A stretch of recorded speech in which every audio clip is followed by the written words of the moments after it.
You guys ready for comedy? Yeah. All right. Well, Star Trek. Guess what I didn't do again this week? Just sing the theme song. What is it? Do you know it? Anything I start singing that I think is from a TV show, it just winds up being the Indiana Jones theme. We'll do the Indiana Jones theme.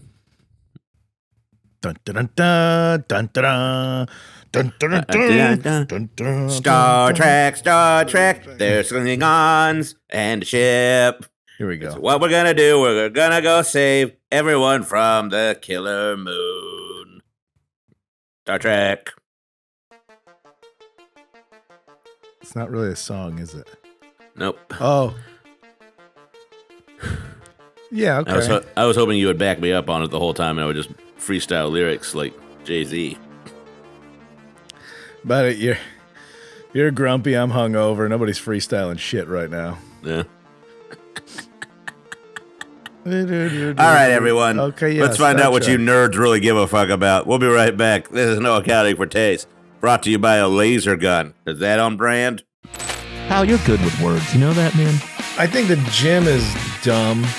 Did Rachel walk in the room? Of course I'm eating a Baconator. Man, if you ain't doing CrossFit, you can get crossbuff. You're right. A long burger's not the worst idea I've ever heard. That's your sitcom right there as a Mr. Fix-It-All who just can't fix his heart. We will not be defending Atlantic City. No accounting for taste. If it's something that somebody loves, let's try and celebrate it instead of shitting on it. Okay. Star Trek. Fathers' favorite ways to ignore their kids. Is this from personal experience? Oh, my dad loved himself some Star Trek. Oh, did he? Oh, yeah. That's wild. Well, he pried himself away from the tube to come watch my shows this week. And I know. They were Chicago. over there, yeah. Yeah. They go out now. I don't think he's kept up with however many new ones there are. Well, it's kind of... They're kind of a lot. They're like, it's a huge world. Dude, I don't know. I don't know how many Star Warses there are. Star Wars. Yeah, it's plural already, Star Wars. Yeah. And then there's a lot of them. So Star Warses. You're like... That's just English, man. You're like a... Sorry. you're That's just like how the language works. You're like a Polish cab driver dropping somebody off to the... I love the Star Warses. You going to see the new Star Warses? How many Star Warses has you seen? That yeah, I don't know. There was that. There's the Star Trek, and we've already gone over the MASH thing. It was a lot like that. Star Trek was on. I'm like, well, Yeah. not that it was on late and it signified bedtime. I was just like, this is so boring. I'm gonna fall asleep immediately. It was the primetime programming felt like as a child, it felt like it was coming on the similar time, which just basically inferred that bed was coming to like most of the time. Yeah, I was gonna have to. I remember the era of like Heart to Heart or Remington Steele. Like, oh, this has nothing for an 8-year-old, so I'm gonna dip, guys. Enjoy your past 8 p.m. programming. I love that. This is how I know you've been you your whole life, because you were programmed that way even as a child. You're like, hey, there's nothing in this for me. Guess I'll hit the sack. You guys enjoy your Cagney and Lacey's. Yeah. The fun shows are gone, Coach. Was Cagney and Lacey the one that took place in Milwaukee? Or that's Laverne and Shirley? That was Laverne and Shirley. Yeah. To confuse those both is pretty great, because one is like, were they private eyes or detectives? And the other one is Laverne and Shirley. I was at Hollywood Forever and I saw Squiggy's little urn. And Squiggy from Laverne and Shirley had the best thing. I guess he had MS. And there's a copy of his autobiography. And he's like, it's called Fall Down Laughing. That's the name of the book. It's like how Squiggy caught MS, but he didn't tell nobody about it, because that was his whole tagline.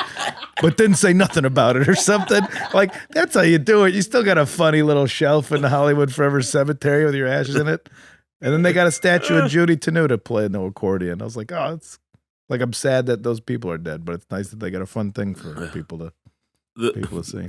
Judy Tenuta died like within the past year or so. A couple right? years ago, yeah. Yeah. That was maybe my favorite thing about Waiting for Guffman was Christopher Guest's character is just wearing a Judy Tenuta t-shirt the whole time when they're interviewing him. It was like such a dumb, fun wink that killed me.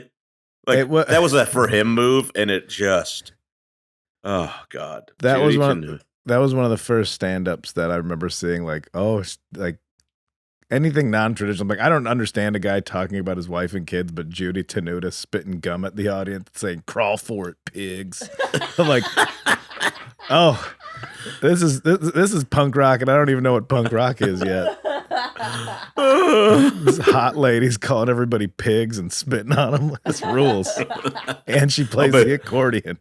I'll pay $50 to do that with 1,000 other people for an hour. I don't know how we're gonna do this episode. Star Trek is beloved. Like who's hating on Star Trek? I think the person this came from the voicemail episode, right? Yeah. Like people were this was a fan suggestion. I think what they're probably thinking is like it's for nerds. Like that's the place.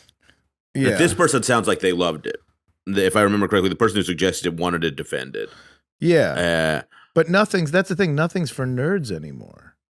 Stuff that's for nerds is what's cool. Dungeons and Dragons and all this stuff.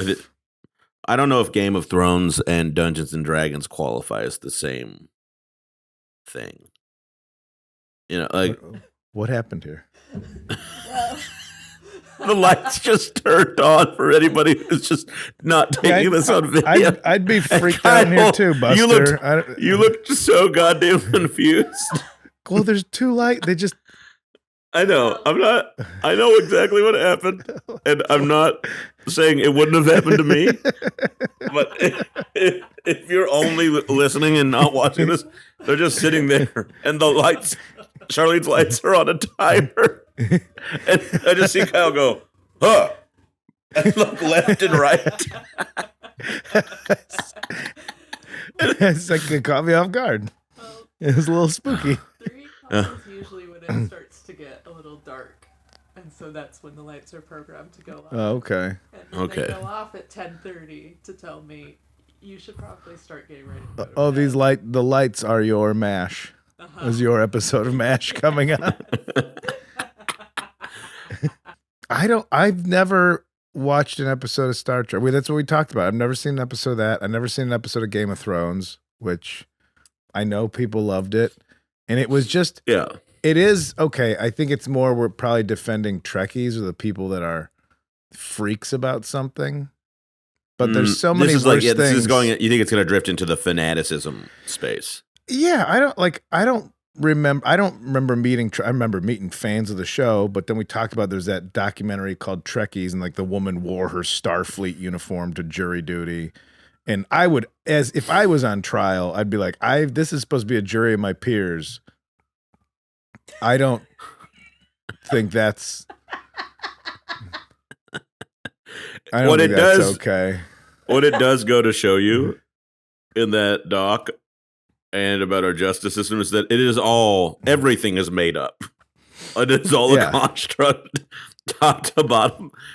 She wore a fake Federation's uniform to an apparently real justice system.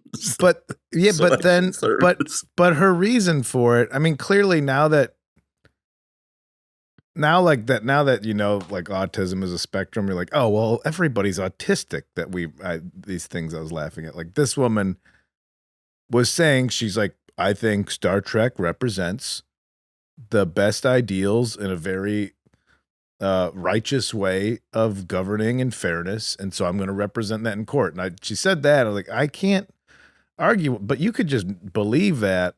And not wear a Halloween costume. My problem's not so much with the philosophy you taken from it. It's that it's not Halloween and you're in a costume and you don't work on Hollywood Boulevard.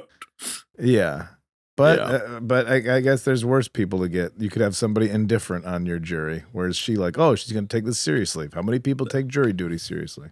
That's fair. We should defend jury duty. No, we shouldn't. There's nothing good about it. That's why I laugh. Unless at it's that show that charming Ronald was on. Was there a show called Jury Duty? Yeah, it was like a reality prank show kind of thing. Yeah, where everybody was an actor except for the one guy, and he thought he was legit on jury duty, and all of this crazy shit kept happening, and he just kind of rolled with it. It's really good.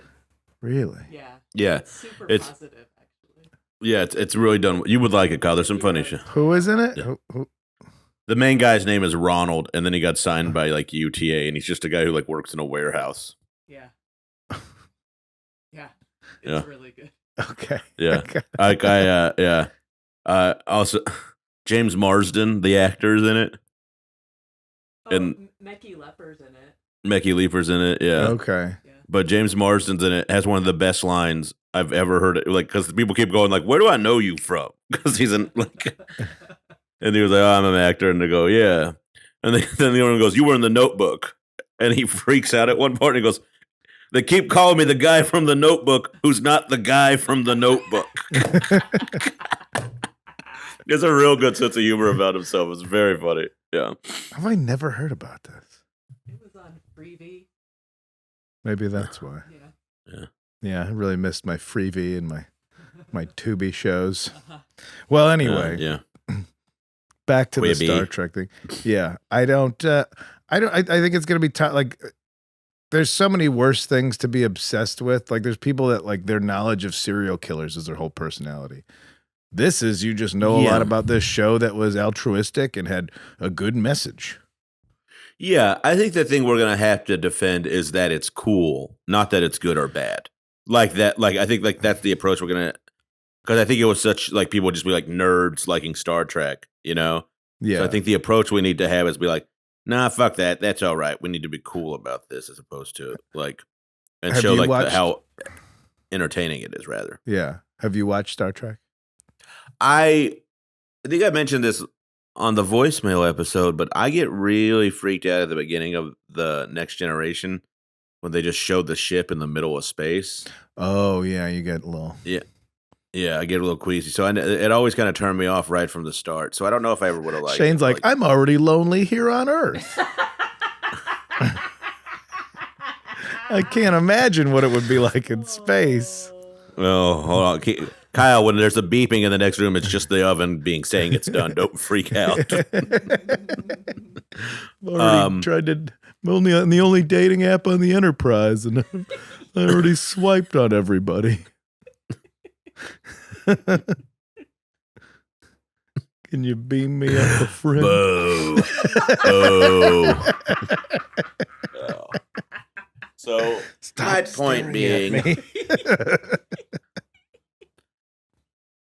being, yeah, it just it unnerved me from the start. So I don't have a ton of experience with Yeah. it. But that being said, for whatever reason, the new movies that have come out, like the newest generation of film, I like them. They're really fun. Well, and I thought people had problems with them because they're like Spock punches somebody or something, and they're like, "That's not what Spock would do." Oh, and the nerd.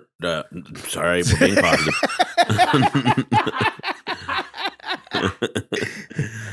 Geeks can't get their calculator pushers hurt. Grandpa's a good guy. He still has certain words for certain type of people. We kind of look the other way. I fought for their freedom on the internet. Well, that's the thing. These people were angry because it went against the ethos or the philosophy of Star Trek. Because now it's just Yeah. an action. I get that's what I was reading about. There's a purist kind of nature to it that it might turn off people who. Yeah, I think one of its problems might be that the people who like it so much and they're so intense about it. And I know, but I'm not taking. It's just gonna say how it is. it's like when Fast and Furious has like a bunch of scenes without cars in it. I'm like, not what I'm here for. Exactly. You ever hear that joke Patton Oswalt had about like the college he went to, and he had to take a class called physics for poets because he couldn't just be a writer, and this math teacher like that was obviously like a brilliant mind had to teach all these people who were just obsessed with Star Trek, and like all these nerds, like had to like get them to learn the music of the chimes, is what he called it, or something like. And so he tried to, at the end of his essay, he wrote out like a word problem that was like Spock and Kirk are flying the Millennium Falcon, blah blah blah, versus like how long to blah blah blah, and then some kid walked up to him, just starts yelling at him, and he goes, "I've just been informed that the Millennium Falcon is from Star Wars, not from Star Trek. if this made the question impossible to answer." Well, that was when Shatner was on Saturday Night Live, and there was a scene about like he's at a Star Trek convention, and all the fans are like on episode 241 when Spock enters the thing, and Shatner just like, "You losers! Like it's a TV show." And then like the guy running the convention whispers in his ear, and he's like, "Oh, I was doing the character of evil Spock from episode 328." Like he's berating the nerds that are there to like adore him. So it's been addressed, like, and I would think that a Star Trek fan is pretty self-aware at this point. Yes, yeah, I think so too. But I do think we're gonna get. Here's what I am gonna say. I am very excited to get to the voicemails about this, because I feel like our listeners, as small and mighty as they may be, will be pretty split down the middle on this. But it's also such a go-to. It's like such a hack thing to think is nerdy. Like this guy likes Star Trek. Like yes, almost like pushing the glasses up, kind of like it's very Revenge of the Nerds era nerdy. Oh man, did I tell you? Guess who I saw on the street the other day? I saw Booger from Revenge of the Nerds. That's awesome. Yeah, Booger was my favorite. Yeah, I know he was. So I thought about you when I saw him. Booger was everybody's favorite. It's the first time I saw the Who Farted shirt with all the holes in it. I don't know why I have a very vivid memory of us talking about Revenge of the Nerds on here, and you just start laughing so hard because how much you love Ogre. Ogre rules. Yeah, that's what you said. I was always like, I was like, man, I think I'm on Ogre's side and Revenge of the Nerds. Sick of these guys building phones that don't charge on time. It's tough. We need more ogres in the world. Okay. Anyway, yeah. Well, this has been our personal experience with Star Trek. Our personal experience as Revenge of the Nerds was an incredibly problematic movie that was also real fun. Yeah, so it's The Hangover. Anyways, everyone, we'll be right back.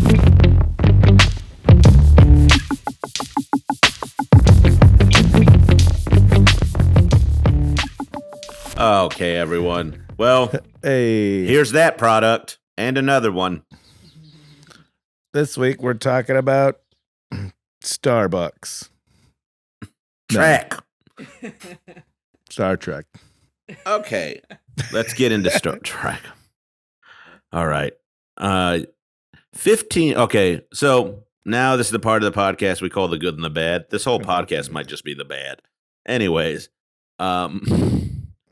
Charlene, of course, has compiled brilliant research, a bunch of listicles, and these are 15 things that are wrong with Star Trek. All right. That we all choose to ignore. Yeah, for some reason, my phone. It's filled with awful stereotypes. Star Trek has always been known as a progressive franchise. This goes back to Gene Roddenberry's deliberately ensuring the original series had characters representing various races, ethnicities, and nationalities. Admittedly, Trek stories have gone a long way towards spreading its progressive message, but the franchise has been filled with some awful stereotypes along the way. The most obvious example is in the Next Generation episode, Code of Honor, where the crew encounters an all-black planet. Oh, God, why did I choose this to be the first thing I read? I mean, Public Enemy told us to be afraid of that. This was already a problematic conceit, and then the show went and made the planet seem culturally backwards and primitive. Meanwhile, the Ferengi were introduced to the solo trait of greed, and many felt their earliest appearances uncomfortably drew upon Jewish stereotypes. Oh, there's space Jews in this? What stereotypes did they Finally, take? the show has a long-running strain of sexism stretching back to the original series, a show which made Uhura a bridge officer, but explicitly stated that women could never captain a ship. Okay. Yeah, that's... I was telling Rachel what we're doing today, Star Trek. She's like, oh, I know. I only got 2 opinions about Star Trek. That one dude's, I can't look at that guy's face with that vagina stuck to his forehead. And it was one episode she remembers where they were in a cafeteria and there's like a microwave, but all you did was like type in what you wanted and the food would manifest. And she's like, that's awesome. And she said, nobody remembers that one. Those are the only 2 things she remembers from Star Trek. Fuck that guy in his vagina forehead. And also, Space microwave. where's this thing that like just makes the food magically appear of whatever you want? Like, all right, I think there's some other lessons in there, but you got something out of it. Okay. Star Trek has a weird history of its characters being fairly intolerant. That seems like the same kind of problem. Oh, here we go. Those crazy admirals. Yeah. Nominally, the change of command is very important in Star Trek. Everyone has their own duties and responsibilities, and the higher up people are in the food chain, the more subordinates they have. However, Star Trek subverted our idea of the chain of command with one of its weirdest tropes, the insane admiral. It seems like the main requirement to promotion is to be insanely evil. That's what this is. Really? Seriously, there are so many insane admirals in Trek. Admiral Satai tries to go after Picard and his whole crew in a weird witch hunt. Admiral Pressman blatantly violates treaties with Romulans. Admiral Doherty, I'm getting fucking sick just reading this.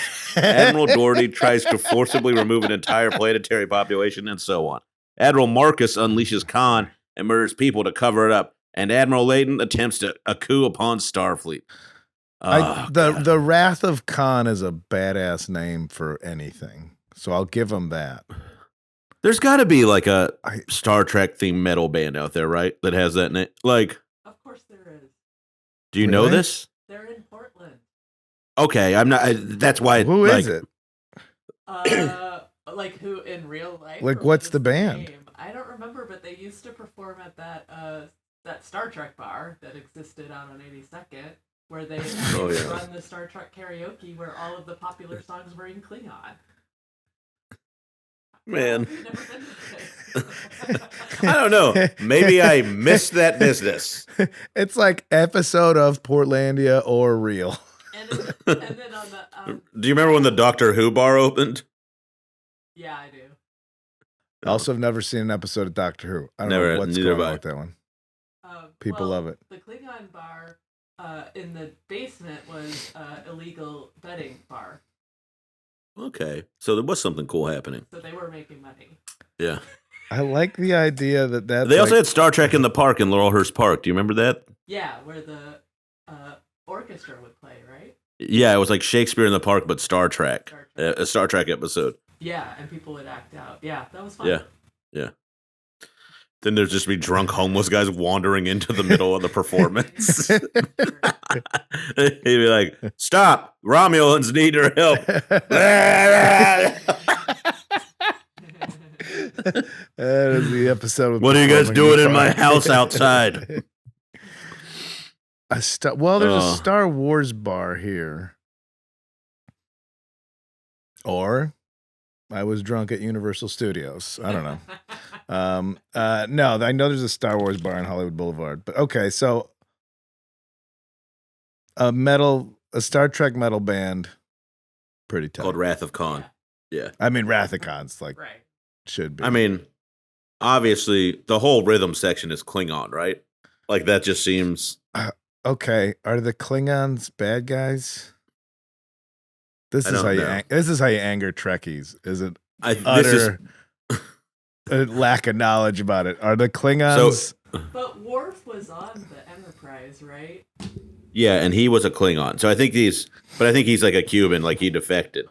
And now they don't like him. His name's Worf. I don't even know where that information came The names are awesome. Everybody, this is Rat the Cod, and I'm Worf. 1, 2, 3, 4. Alien warrior race known as the Klingons. Oh, So they were like Klingon. Oh, they're like enemies, but they're just not. They're not evil. They're just Looks like they're just out for themselves, maybe. yeah. Okay, here we go. All right. I got something from ScreenRant.com that Charlene, same list.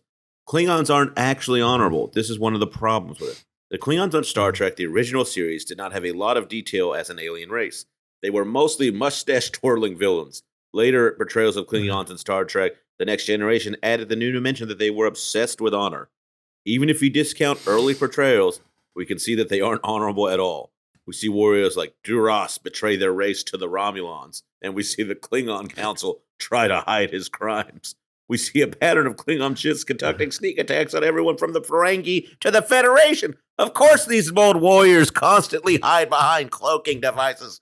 Worf sarcastically comments at one point, saying that nothing is more honorable than victory. This makes the win at all costs race completely dishonorable. So there. They're basically the gang of disguise. Yeah, they're like so. I do have some You sort of thought mental Trump was block. far right. I do have like a mental block with sci-fi. I can't get past it. It's just you reading that. I'm like, absolutely not. I was trying not to laugh. Yeah. I had to like ramp into it to not like start losing it. Yeah, I'm trying to be like go along with the theme of like our code of honor, which is to defend. But God bless you for being into this shit, but it's not. Yeah, It's just sci-fi is like you could just make up anything to fix a problem because it's science. Yes. And it's fiction. That's like my 2 points. One, this stuff either clicks with people or it doesn't. I think is a big part of it. You know, like 2, in the film, Thank You for Smoking. You ever see it? Yeah. There's a part where he's trying to get his cigarettes into movies again, and there's like a space movie coming out. And he goes, if they smoke in an all oxygen environment, won't it blow up the ship? And then Rob Lowe's character just goes, well, yeah, it's an easy fix with dialogue, though. Thank God we invented the blah, blah, blah so we can smoke. And that's like kind of how science fiction works for me. You know, like that's why there's like always that's how things are explained sometimes. And good science fiction crafts a world with parameters, or like any story, it crafts a world with parameters that make sense within itself. You know, it's like I tried to watch Harry Potter and I'm like, just use magic to fix your shit. You know, magic. Something's going wrong. Use some fucking magic, Harry. Oh, another guy has magic. Use other magic then. Geek. Use magic to make better magic. Doesn't really make a good story that way. It doesn't make a good story the way it is, because that's why. Like, here's a loophole. Use magic. So yeah, that's why like start like just space stuff's like sci-fi's tough for me. Hey, 10 times Star Trek predicted the future and other amazing sci-fi inventions that became scientific fact. All right, here we go. All right, here we go. This is what we're gonna need. Buster, it's just a needy little man.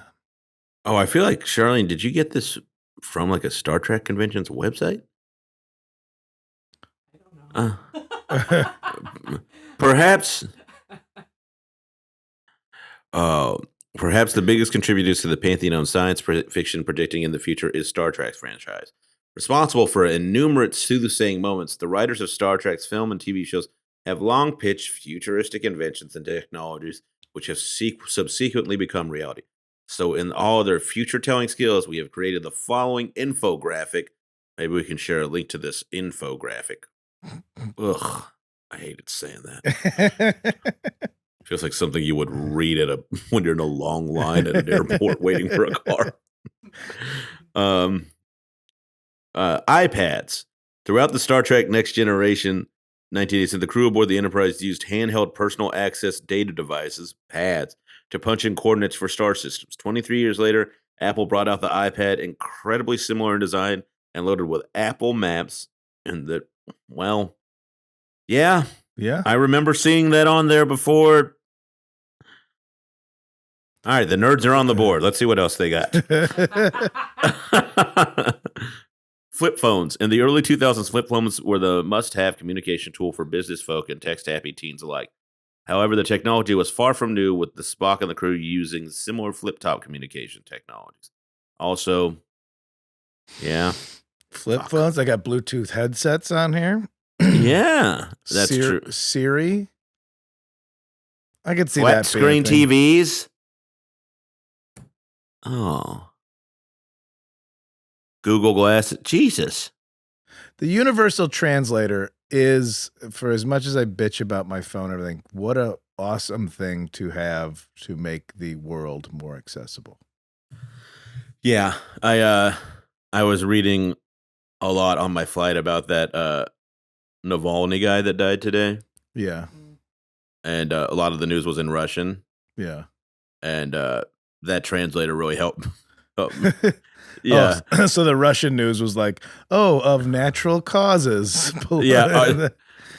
There was a lot of that. I watched that. If you get a shot or a chance, you should watch that documentary on him because it's fucking awesome. This guy ruled. I wish I'd taken more of an interest in him when he was alive. Sadly.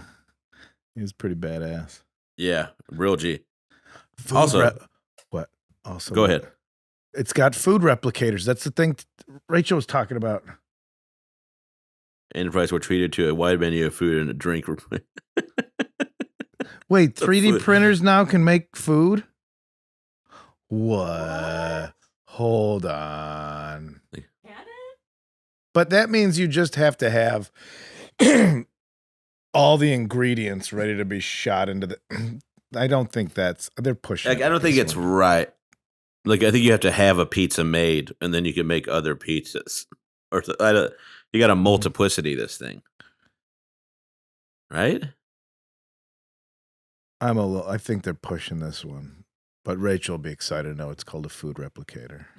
Yeah, and the technology does exist somewhere today, or will in the future. That's what like a mean guy from the 50s whose wife can't cook. He's like, "This is my food replicator."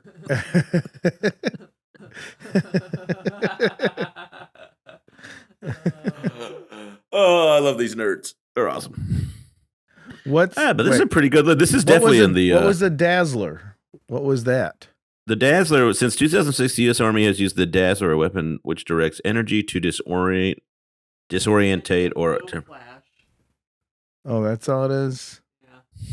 Boom flash, Dazzler, food replicator. Check. Check. Okay. So now we're ready to invade the Klingons. It's like a strobe light. All right. You know, when the police are about to raid your house. Flashbangs. Okay. Yeah. Or boom flash. Yeah. Boom flash. Boom flash. Flash. Bang. I'm so sorry. I mean, they're both just the thing that we're naming it the thing that it does. Yeah. Got one of those pow bang. Yeah, that hat's really just a head cover when you think about it. Warp core ejections. What is this? When Stephen Hawking guest starred on Star Trek The Next Generation, he mentioned he was working on a warp core ejection system. The system was designated to eject the warp core in the event of a breach to help prevent destruction of the ship.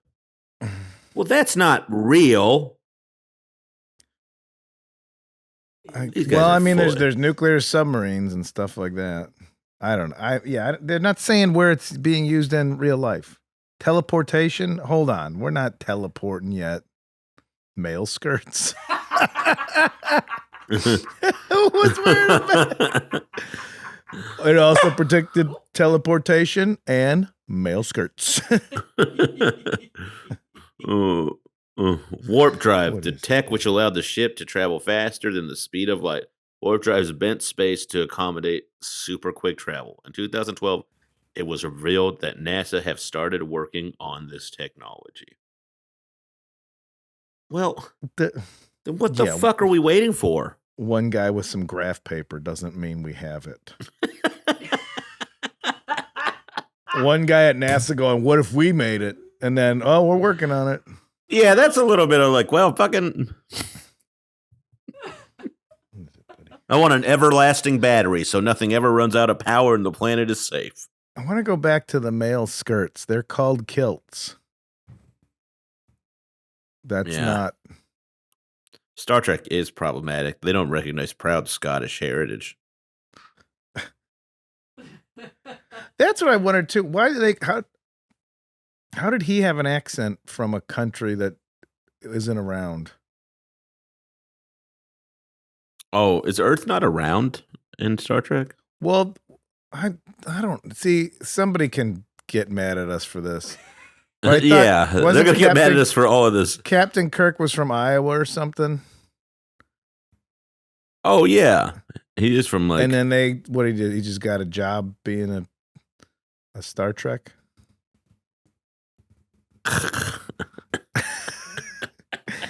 I'm gonna go be a Star Trek. You're right. Captain Kirk's birthday was March 22nd, 2233.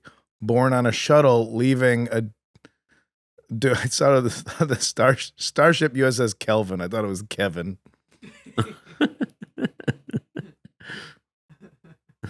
But how was he raised in It's set in the future. His birthday is 2233. He was born on a shuttle, leaving a different shuttle, and then he was raised in Iowa. That doesn't make any sense. No, it sure does. It just means he was leaving a different planet. And then went back to Iowa? Yeah, went to Earth. Oh, so I guess. Yeah, in this world, humans can be born on other planets. I guess that's not crazy, jump. So I guess then, yeah, you could be Scottish, but then also be a Star Trek. Yeah. I'm going to call them Star Treks. That's the what. What are those guys called? What are the good guys called? If the Klingons are the bad guys. Everyone else, what's Spock? Spock's not a Klingon. Spock's a Vulcan. Yes. I'm surprised I know that. You nailed it. Yeah.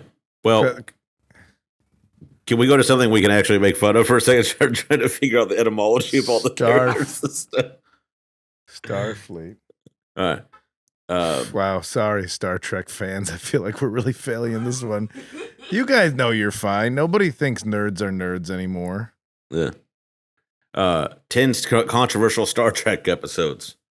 Episodes that wouldn't fly today. Get it? I was reading some of those, and they were kind of just Plato's Stepchildren was incredibly controversial, featuring interracial kiss between Captain Kirk and his communication. Oh, well, that's awesome. Yeah, they were like that show was known for like a lot of pioneering concepts in early television, and like pushing inclusivity. So all these, I guess it was problematic at the time. I don't know. Am I reading that right? It wasn't problematic. It was just controversial because. Yeah, it's Tom Rachel. I'm like, because of the time it was in. Yeah, it's like it had one of the first interracial kiss. Like, why? Because a guy kissed an alien. I'm like, no. That number 8, Muds Women. I was reading about that one. He's just what's it say? He's just an intergalactic human trafficker. Oh. And but the whole thing is like, oh, this guy's a scumbag that's bringing trafficking women, but then everybody on the boat, the spaceship, was still like, ooh, look at these babes. Yeah. Okay, I see what. Wolf in the Fold, Star Trek's take on the Jack the Ripper story. While the episode sets up an intriguing narrative, fans have since criticized it for its misogynistic elements. During Wolf in the Fold, Kirk and Spock are analyzing what kind of creature Jack the Ripper is and what his motives are. They come to the conclusion that it feeds on terror and that it primarily chooses women because women are inherently more fearful than men. They throw ladies under the bus quite a bit, I think. Yeah, this list, because the one there was one of Kirk's ex-girlfriends was mad that she couldn't be the captain, so she did a body switch with him to become the cat because now she's a dude. Which is which is also the premise of the film. Just one of the guys. Is also Juana Man, and what was what's the one where the guy he puts on blackface to go to college? Oh, the C. Thomas Howell one. Yeah, it is. Yeah, Soul Man. God. Yeah, that's yeah. I can't believe that. You want to defend? You want to defend that? We should defend all these movies we're talking about right now. That's how is that? Yeah, we want to still have a Man. podcast. Well, dude, that'll be the last episode when we decide we're done. I'm still We'll defend. I'm still haunted every time I see any like a picture of white chicks. Oh, it is so upsetting to look at that. And being back in LA and seeing the billboards for what's the hairdresser? The famous hairdresser. He's got a billboard like on Western, and he looks like one of the white chicks. I don't know. All right, I gotta find it. I'm gonna find it. Yeah. Well, we've talked about Star Trek as much as we possibly can. Yeah, that's what I'm saying. I know it did a good Chaz Dean. This guy's terrifying. Here, Chaz Dean looks like one of the white chicks. This dude. I'm gonna find. Look up. Chaz Dean and the Wrath of Khan are coming to a city near you. We don't have the capability to plug in things in here, I guess. But man, Chaz. Here, I'll see if I can just. God,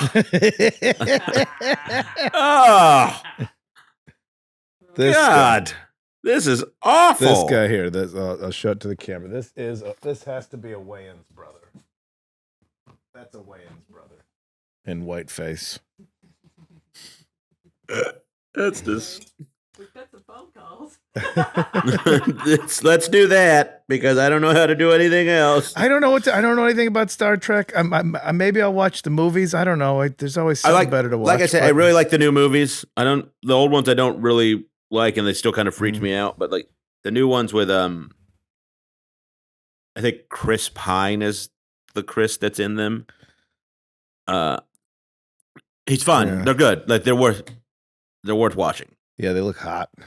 Yeah, they're good action alien movies. So if you like that, it's fine. It's no different than John Wick. A lot of wild shit going on. Can't explain it. Pretty cool. All right. So we're thumbs up on Star Trek. We are way up on Star Trek. You nerds are off the hook. Trekkies, I think it was just the first time I heard about conventions happening about things that weren't like freaky sex.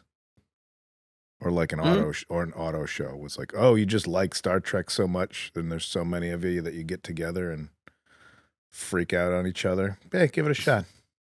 Yeah. We'll be right back with this word from Joy Mode. That's the mode on Star Trek they don't go into.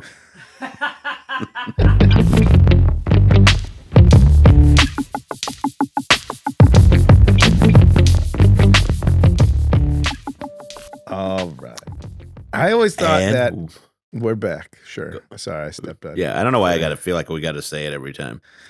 I wonder if during Star Trek convention, but I always wondered if like during Comic-Con, if like the strip clubs or the hookers would dress up like characters to make money.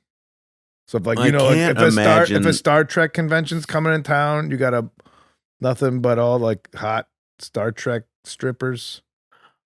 I will say, like, why aren't strip I can't clubs imagine having it hasn't themes? been done. Yeah, why aren't they having themes? Like, I would think you're like, oh, it's Star Trek's in town. Get on in here. Yeah, I can't imagine they weren't. Put whatever nerdy Star Trek thing you want. I'll beam you up. Whatever, something on the billboard. We're beaming up boners all night at the Jumbo Hut. These ears ain't the only thing that'll be pointing sky high if you come in.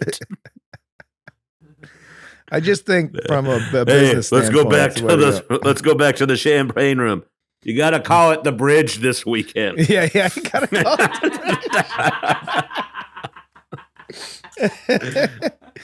But it's like, like San Diego during Comic-Con is not like, why wouldn't you just be like a hot Super Mario or something? Yeah, I'm Or sure. whatever they're into, Yeah. Yoshi or whatever. Some shit. Anyway, Okay. free idea out there for everybody. Yep. Just cut us all in. Free idea, $1 million idea for you. All right. What do people have to say about... How many calls did we get? A lot? We got 5. We also we just put posted this really. up last night, And don't forget, we do have a voicemail about soup. Oh, yeah, man. Okay. I'm So really it's just- I'm really excited about that one. What do you want to listen to first? Let's save soup for last. Okay. What is it, man? Buster. Save the soup for last. Yeah. Reverse dinner service. Here we go. Coach Kyle and Shane. I don't know. I always loved Star Wars growing up, but Star Trek is fucking stupid. I don't know. I've never watched Star Trek. Who cares? I don't know. Whatever. Later. Okay. Thanks for the call. This guy coming in with all the detailed energy we did.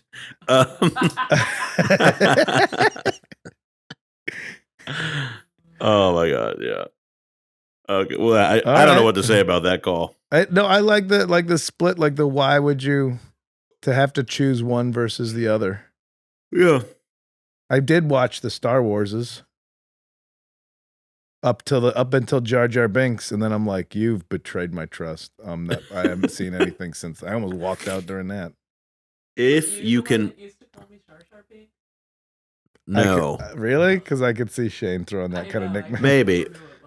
If I could have said it, but I don't remember it. So, I will. This reminds me. If you have the chance, and you can find it, Triumph the Insult Comic Dog going to the release of the new Star Wars movies. That is one of the funniest Conan clips I have ever seen in my life. Yeah. It's like he is blistering. Full form. Going up to the guy in the Darth Vader outfit. Which one of these buttons calls your mom to come pick you up? Like even he was like having a hard time keeping it together.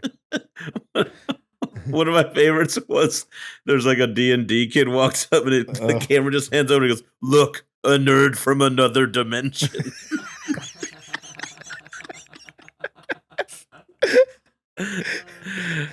I will thank Star Wars for giving us that.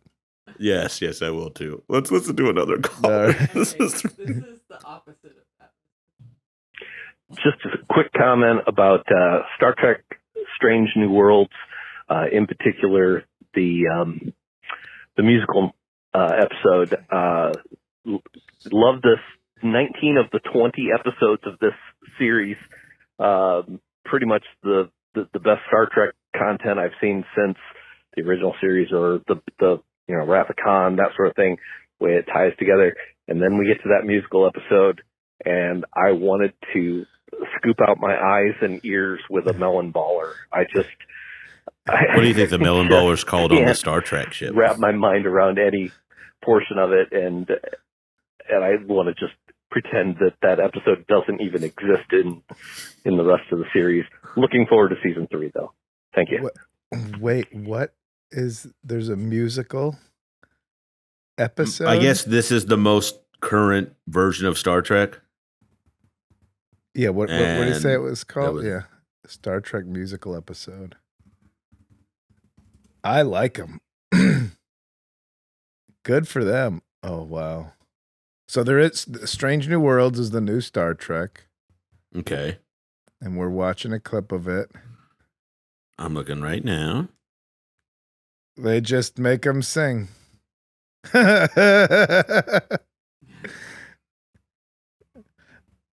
I could see.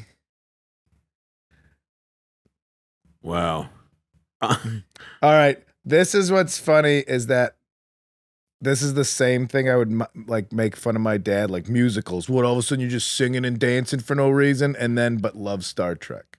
Like the things that take him out of everything else for being unbelievable. Like he can't stretch his imagination for it. But so for people freaking out about a musical version of the spaceship show is funny to me. It's like you're pissing all over the show. It's like, of course, why wouldn't they sing? And then maybe, is there an excuse for it? Or like, oh no, we got hacked. Our system got hacked and we can only communicate by singing. Like, I wonder if they gave it a reason why that's a musical. We can only speak in song. The Klingons have our ship. What'll we do? I don't know. That's a good curse to give have sex somebody. with this blue person. Blue Man Group. What is that, Star Trek? Are you guys from Star Trek? Anything that just doesn't make sense. What is that, from Star Trek?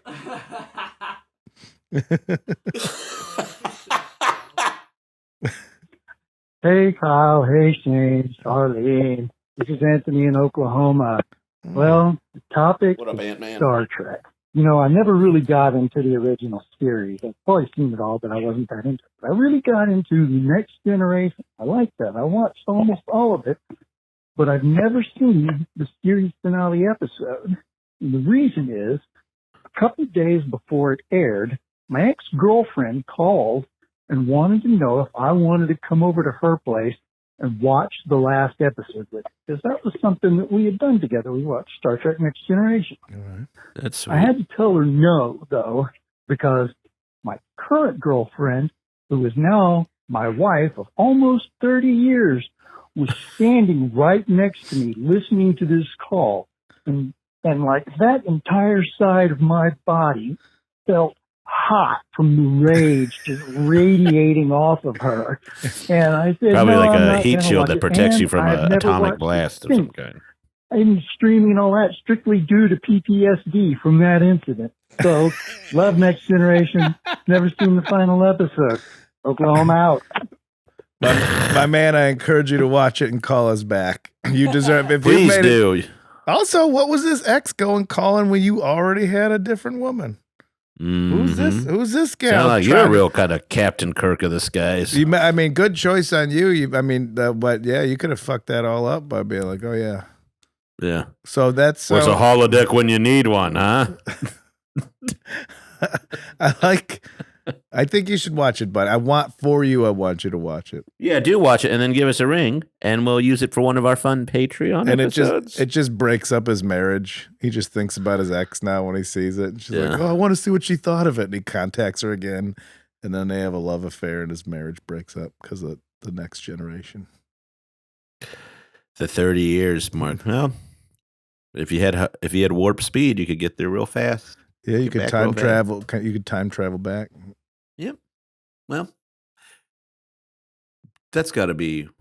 Can we talk about this man's level of monogamy that he won't even see the end of a series? He watched the whole thing. I don't think it's monogamy. He said it's just he got so petrified in that moment that he just doesn't want to relive it. But he did call and tell us about it. So I think he's getting there. I think he's healing. I think you're Oklahoma. I think you're healing. And I think you owe it to yourself to watch the season finale with I no think you woman do too, around. Anthony. Yeah, well, Even if you make are from sure you're Oklahoma. by yourself. Yeah. Hi, my name is Annie, and I am calling about your question about Star Trek. Star Trek is delightful. There are many different Star Treks for any taste. Now, I know it doesn't appeal to everyone, but I grew up on it. I watched it with my dad when I was a kid. I watch it with my husband now. I've been to 3 conventions. I am certifiable. It's delightful. I love it. It's about a utopian society where there's no money and people just do things out of the goodness of their heart. Everyone's about exploring and diversity and yay. It's like this thing we should all aspire to in terms of the way society is made. I don't know how possible it is, but it's just delightful to watch. Like the original series with Kirk and Scotty and all of them, like you mentioned, it's a little hard to watch. I mean, it was made in the 60s. It's sexist. It's racist, even though it's trying hard not to be, and probably compared to everything else on TV at the time, it wasn't. But I wasn't alive then, and special effects are horrific. I mean, you should see some of the fight choreography in the original series. It's hilariously terrible.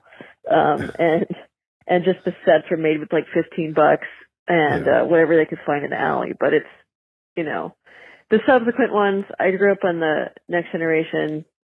It's cheesy, but it's delightful. And there's some like good morals, more morality plays and stuff in it. Some good thoughts and ideas and stuff it's good for kids to watch. Okay. And I love it. And if you don't, fine. But it brings me joy. The Star Trek fan community is pretty wholesome and delightful, and I don't know. It's a hoot. And that's it. I'm a Trekkie. Love it. If you're not, fine. Awesome. But it's better than Star Wars. All right. Bye. Oh, you always got to throw. They always got to throw that glove in the ring, don't they? So it's like Sesame Street for adults. It's got weird characters, good lessons. Can learn from it. Yeah, it's just like Sesame Street. It is what? You got a guy with weird Dracula ears. They have a Sesame Street has a talking bird and a Dracula. And they have a man who lives in a trash can. And a cookie monster. And they go through it, they have their trials and tribulations. Special guest stars. And they've been running for years and have been incredibly progressive. Yeah, exactly. Yeah. So one and the same. Yeah. I do like on Star people Trek who are like diehard diehard camera, where they just shake the camera when they hit something. And everybody falls in different directions. Like that shit's funny. You think there are like diehard like Sesame Street fans the way they are like rival to like their rival would be like Mr. Rogers' Neighborhood or something? Like where they just the Trek can't and get Wars. down. Yeah, competition. I just can't get him with his fucking sweater and slipping on his house shoes. I think the problem is that the episodes stand alone. You know what I mean? You can't like really nerd out on them because there's no like real first line. Oh, okay. My dad didn't like us watching Mr. Rogers. Like, the guy's weird.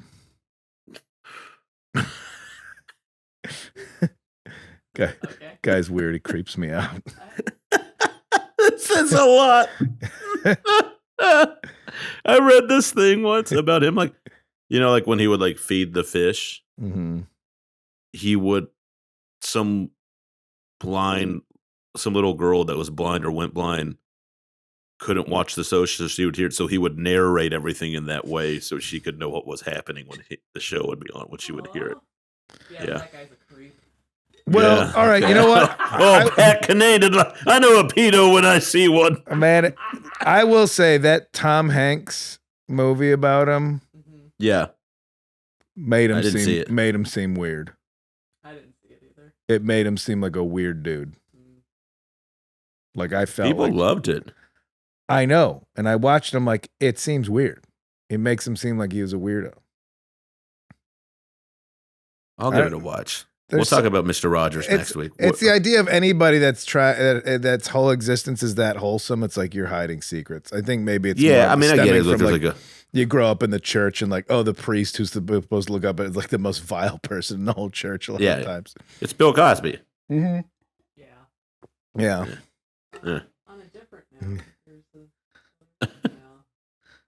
Hi. I've been trying to figure out exactly how to find the topics for a while now, but honestly, I just want to let Shane know that I've had a super mega crush on him for a while.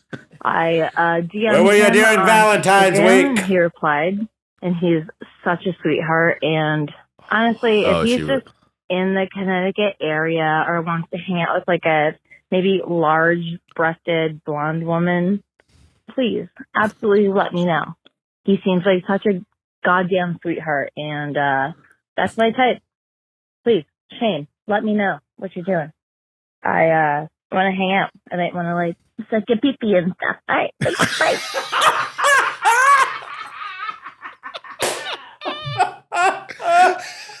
That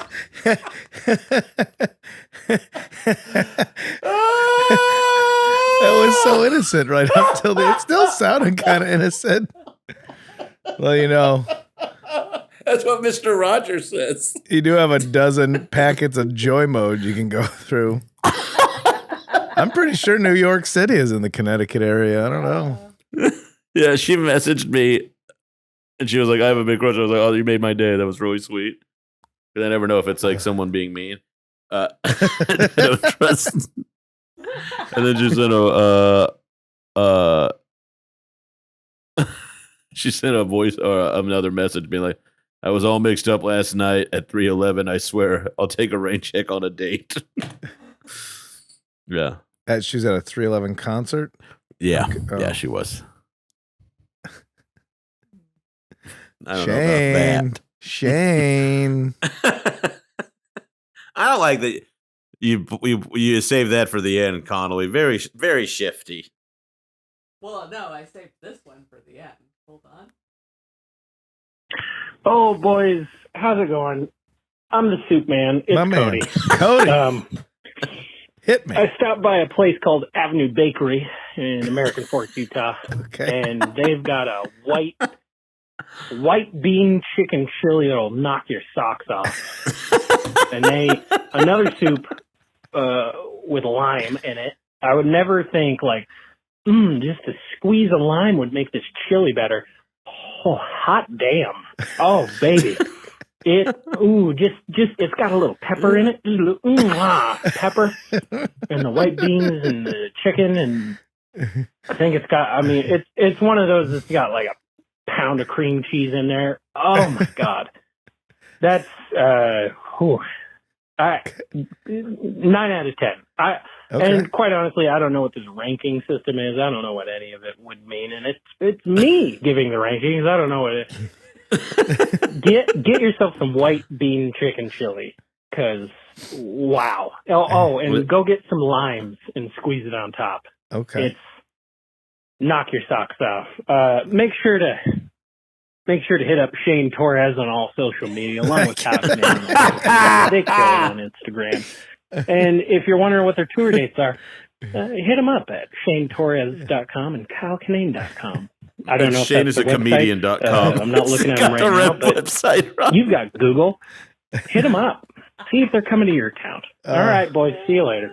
Thank you, Cody. This is my 50 Shades of Grey. Yeah. It's just watching this man explore the world of soup that he hasn't been into before, him being excited about new things, pushing boundaries, introducing citrus. I'm excited for Cody. I look forward to this. And you're talking about areas that I could visit. That's Rachel's got family out that way. So I'm like, I know American Fork. I know around there. Yeah.